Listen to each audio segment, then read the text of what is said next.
प्यारे साथी, नमस्कार। आपको पता ही है कि 15 जुलाई से द्वितीय वर्ष और तृतीय वर्ष की पठन पाठन स्टार्ट हो गया है और 1 अगस्त से प्रथम वर्ष का भी पठन पाठन स्टार्ट हो चुका है। कुछ बातें महत्वपूर्ण हैं पठन पाठन से संबंधित, तो वो बातें आपसे कहनी है। उनको थोड़ा सा अगर आप ध्यान देंगे तो ठीक तरीके से आपकी पढ़ाई वाला जो फेज है वो आप ठीक तरीके से पूरा कर पाएंगे और परीक्षाओं में आप अच्छा परफॉर्म कर पाएंगे। हम में से कुछ साथी जो है नए आए हैं, फर्स्ट ईयर के बच्चे हैं, उन्हें कुछ चीज़ें पता हैं, कुछ चीज़ें नहीं पता हैं, कुछ ऊहा-पोह में हैं। तो उन चीज़ों को भी हम लोग समझने की कोशिश करेंगे। अगर आपके कोई डाउट, कोई दुविधा, कोई प्रश्न होंगे तो आप कमेंट के माध्यम से पूछ लीजिएगा, या आप अगर हम इसी ही संस्था के हैं तो पर्सनली पूछ लीजिएगा, हम लोग उस पे बात कर लेंगे। तो कुछ बातें हैं जो कहनी है, जो ज़रूरी है, वो आप लोग थोड़ा-सा ध्यान से सुन लीजिए। हो सकता है आवाज़ का कुछ इश्यू अगर आपको लग रहा है तो आप हेडफ़ोन वगैरह यूज़ कर लीजिएगा। आपको काम चला आवाज़ तो कम से कम सुनाई दे ही जाएगी। अ, जैसे आप देख रहे होंगे यहाँ पे मैंने कुछ चीज़ें नोट डाउन की हैं, तो उन चीज़ों के बारे में हम लोग अगर बात करें तो पहली चीज़ मैंने लिखी है कि अंडरस्टैंड योर रिस्पॉन्सिबिलिटी। मतलब आप समझिए कि अब आप जो है प्रोफेशनल कोर्स में हो, या ये कोर्स करने के बाद आपकी जॉब लगने वाली है, और वो जॉब आपके लिए कितनी ज़्यादा इम्पोर्टेंट है। आपका फ्यूचर, आपका परिवार, आपके परिवार के माता पिता जो काफ़ी मेहनत से आपको पढ़ने के लिए भेज रहे हैं, उन्होंने आप में काफ़ी उम्मीदें लगा रखी हैं, तो उन उम्मीदों को पूरा करने की जिम्मेदारी आपकी है। तो आप पे काफ़ी सारी जिम्मेदारियां हैं। आपका भविष्य है, आपके अपने परिवार को उठाने की जिम्मेदारी आपके ऊपर है। तो काफ़ी जिम्मेदारियों के साथ आप संस्था में पढ़ने आए हैं, तो उन जिम्मेदारियों को महसूस कीजिए और उसके बाद आप अपनी पढ़ाई पर ध्यान दीजिए। तो पहली चीज़ तो यही है कि आपको पता होना चाहिए कि आपके पढ़ाई पे कितनी सारी चीज़ें जो है वो निर्भर हैं, कितने लोग आपके ओर उम्मीदों से देख रहे हैं। आपका पूरा भविष्य आपकी पढ़ाई पर निर्भर है।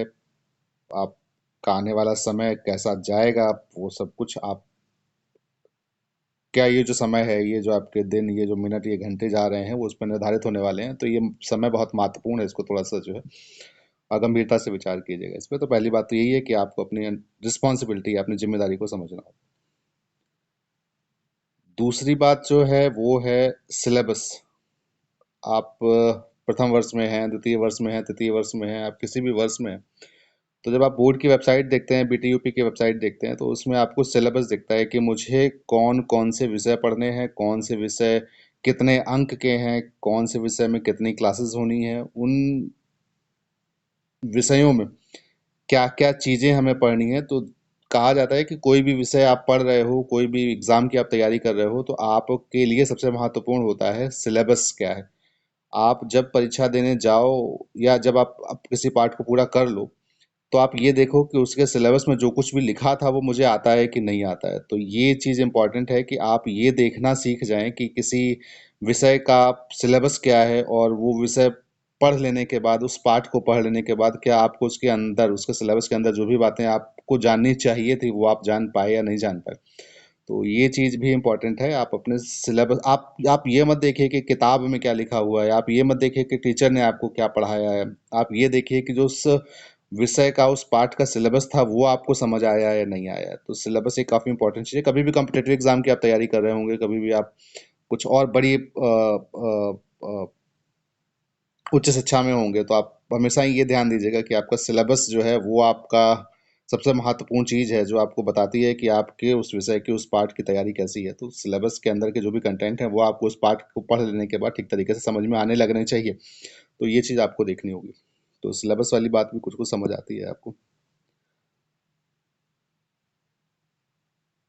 अगली जो महत्वपूर्ण चीज़ है वो है टाइम टेबल। आप ये देखिए कि जो भी समय सारणी आपको उपलब्ध कराई गई है, उस समय सारणी के हिसाब से आपकी क्लासेस कंडक्ट हो। ज़्यादातर क्लासेस कम से कम उस समय सारणी के हिसाब से आपकी कंडक्ट हो रही हैं। अगर कोई फैकल्टी व्यस्त है तो वो क्लासेस किसी और फैकल्टी के द्वारा एंगेज की जा रही हूँ। जो क्लासेस चल रही हैं वो आपके समझ में आ रही हूँ, तो ये चीज़ महत्वपूर्ण है, क्योंकि आपके ऊपर जिम्मेदारी है। आपको अपनी जिम्मेदारी समझनी होगी कि जो क्लासेस हैं वो, अगर आप में से कोई एक भी बच्चा आया है तो क्लासेस चलनी चाहिए। जो क्लासेस चलें वो आपके समझ में आनी चाहिए। आपको टाइम टेबल में सही जानकारी होनी चाहिए कि कौन सा विषय कौन सी फैकल्टी कब कब पढ़ाने वाली है। वो फैकल्टी कहाँ बैठती है, उसका फ़ोन नंबर क्या है, ताकि ज़रूरत पड़ने पर आप उससे संपर्क कर सकें। अगर आप, सबसे महत्वपूर्ण आप हैं, अगर आप क्लास में आए हैं, पूरी क्लास चाहे भले ही ना आई हो, तो आपका समय बर्बाद नहीं जाना चाहिए। तो इस चीज़ को ध्यान रखते हुए आप अपनी क्लासेस को समय से एंगेज करवाएं, रेगुलर क्लासेस लें। हो सकता है कोई क्लास ना हो तो उसके लिए आप जो है अपने कंसर्न फैकल्टी मेंबर्स से बात करें, हायर अथॉरिटीज से बात करें, ताकि आपका समय जो है, जो महत्वपूर्ण समय है, वो आप ठीक तरीके से उसको यूटिलाइज कर सकें। तो टाइम टेबल की बात हो जाती है। साथ ही फिर वो बात की रेगुलर क्लासेस आपकी हो रही हैं। अगर आपकी क्लासेस रेगुलर नहीं चल रही हैं तो आपको किन हायर अथॉरिटीज़ को अप्रोच करना है, कैसे अपनी क्लासेस रेगुलर चलवानी है। कोई विषय आपको नहीं समझ आ रहा है तो उसके लिए आपको क्या करना है, कैसे करना है, क्योंकि ये अल्टीमेट चीज़ है कि अगर आपका भविष्य आपके हाथ में है और वो चीज़ आपको सोचनी है, तो उसके बारे में आपको देखना होगा कि मुझे समझ आनी चाहिए वो बात। उसके लिए आपको एक्स्ट्रा मेहनत करनी है, आप एक्स्ट्रा मेहनत कीजिए। आपको अलग से फैकल्टी का समय चाहिए, आप अलग से फैकल्टी का समय लीजिए। आप ठीक तरीके से जो भी बातें आपको बताई जा रही हैं, जो भी आपके पाठ्यक्रम में है, वो बातें आप ठीक तरीके से समझें। ये बॉटम लाइन है इस बात की। फिर से जो बात आती है वो बात मैं अभी कह ही रहा था, उसी बात से कनेक्टेड ही बात है। बी सेल्फिश, मतलब आपको अपने बारे में सोचना है। पूरी क्लास नहीं आई है, पूरी क्लास मास बंक करना चाह रही है, आप देख लो आप क्या करना चाह रहे हो। अगर आप अकेले भी आए हुए हो तो आपने अपना समय, अपना पैसा, अपनी मेहनत, अपना श्रम, ये सब लगाया हुआ है, उसके बाद आप क्लास में बैठे हुए हो। तो अगर आप क्लास में बैठे हुए हो तो फिर ये आप मेक श्योर करें कि आपकी क्लासेस जो है वो चलें। आप कम से कम जब शाम को यहाँ से जा रहे हों, क्लासेस से जा रहे हों, तो ऐसा ना हो कि आप जैसे आए थे वैसे ही चले गए, कुछ ना कुछ सीख के जाएं। तो आपका हर सेकंड, हर मिनट आप इस चीज़ में सोचें कि ये जो चीज़ हमें अल्टीमेटली अटेन करनी है, जो भी आपका गोल है, तो जो भी आप काम कर रहे हो इस समय पे, आप अगर मोबाइल में रील्स देख रहे हो या जो भी कुछ कर रहे हो, तो वो कैसे आपके उस गोल को अचीव करने में हेल्प कर रहा है। तो अगर आप इस तरह से कुछ कुछ सोचते रहोगे तो आप बहुत ज़्यादा अपना समय बर्बाद नहीं कर पाओगे, आप समय का सही उपयोग कर पाओगे। तो आपको अपने बारे में सोचना है, आपको सेल्फिश होना है, आपको अपनी ग्रोथ के बारे में सोचना है। तो वो चीज़ें आपको थोड़ा सा जो है देखना होगा। इसके बाद अगली बात लिखी हुई है, prior preparation during class, after class and at home. तो जब भी कोई भी विषय पढ़ाया जाने वाला है तो आपको अक्सर ये पता ही चल जाता है कि कल क्या पढ़ाया जाने वाला है। तो उस विषय को थोड़ा सा देख करके आइए। जब आप उस विषय को थोड़ा देख करके आएंगे तो क्लासेस आपको आसानी से समझ आएंगी और क्लास में आपका जो मन है वो लगा रहेगा।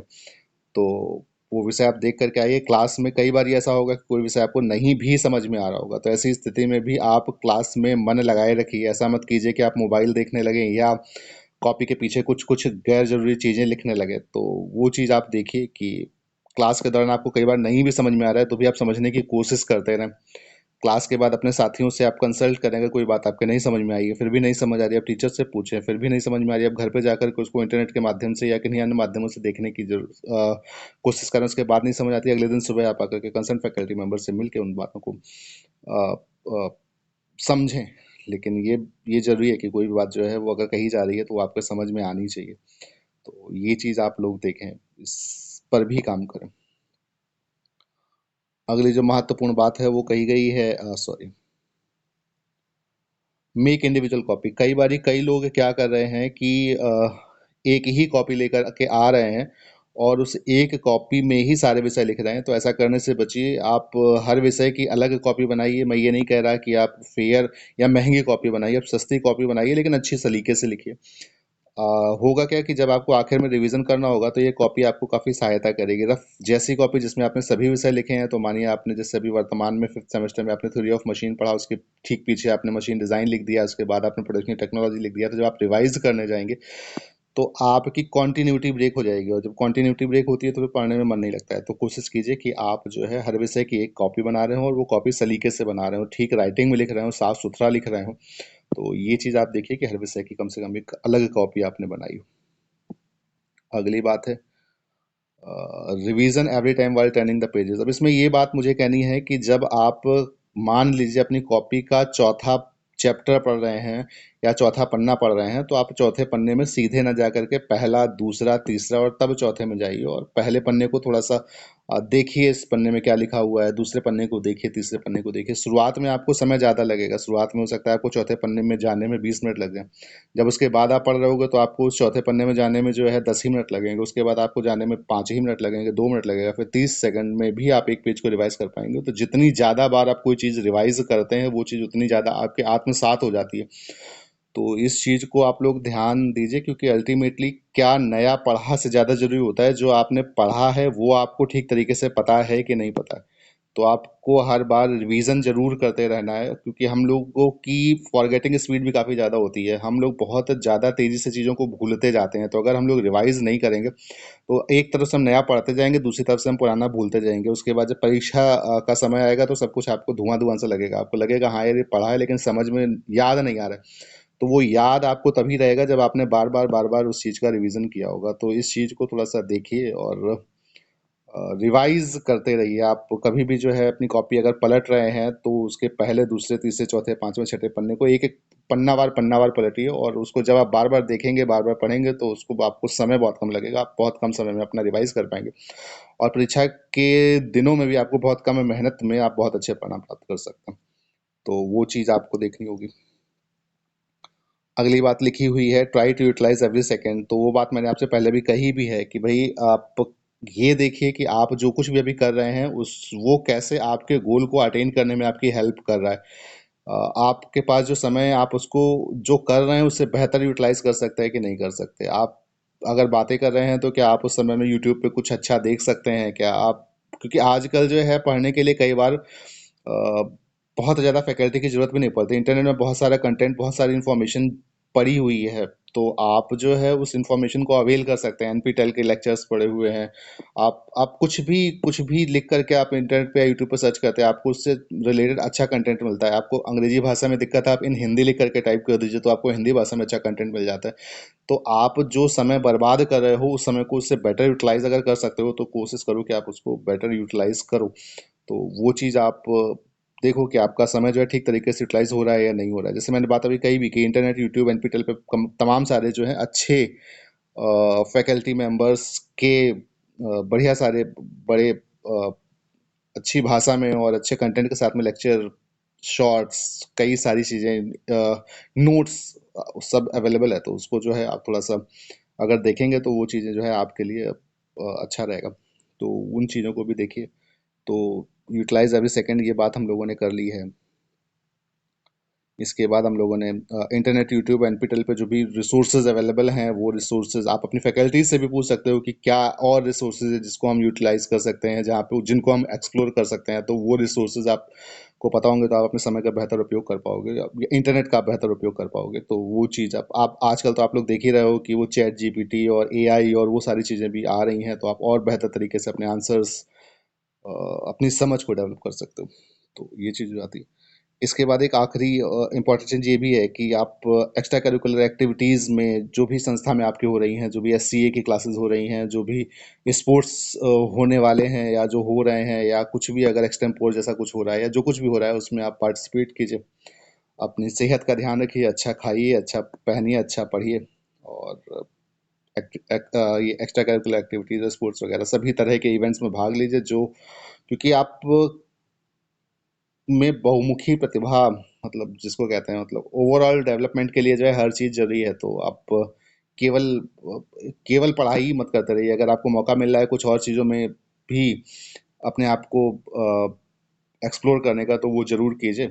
तो उससे आपको ये भी पता चलेगा कि आप किन अन चीज़ों में भी आप कुछ ठीक कर सकते हैं, या क्या आपकी और हॉबीज़ जो हैं जो बेटर हो सकती हैं, तो उन चीज़ों के बारे में भी सोचिए। ये कुछ चीज़ें हैं जो मुझे कहनी थी काफ़ी समय से, तो मैं वो प्लान कर रहा था। ऑनलाइन क्लासेस अभी रिकॉर्डिंग का इशू चल रहा है, कुछ मुझे स्टूडेंट्स मिले नहीं है तो वो रिकॉर्ड नहीं हो पा रहा है, तो इस माध्यम से मैंने ये बात अपनी कही है। तो इसको थोड़ा सा देखिए, इसके बारे में सोचिए ठीक तरीके से, गंभीरता से, और इसको अमल में लाइए। कुछ चीज़ें हो सकता है छूट गई हों, तो आप समझदार हैं, ऐसा नहीं है कि आपको कोई मैंने नई चीज़ें बताई हैं, वही चीज़ें आपसे कही हैं जो आज चीज़ें आपको पहले से पता हैं। तो अगर आप अपने बारे में सोचने लगोगे तो आपको चीज़ें पता वैसे ही चलती रहेंगी। तो इन चीज़ों को देख लीजिए और ठीक तरीके से जो अपनी क्लासेस अटेंड कीजिए। Thank you.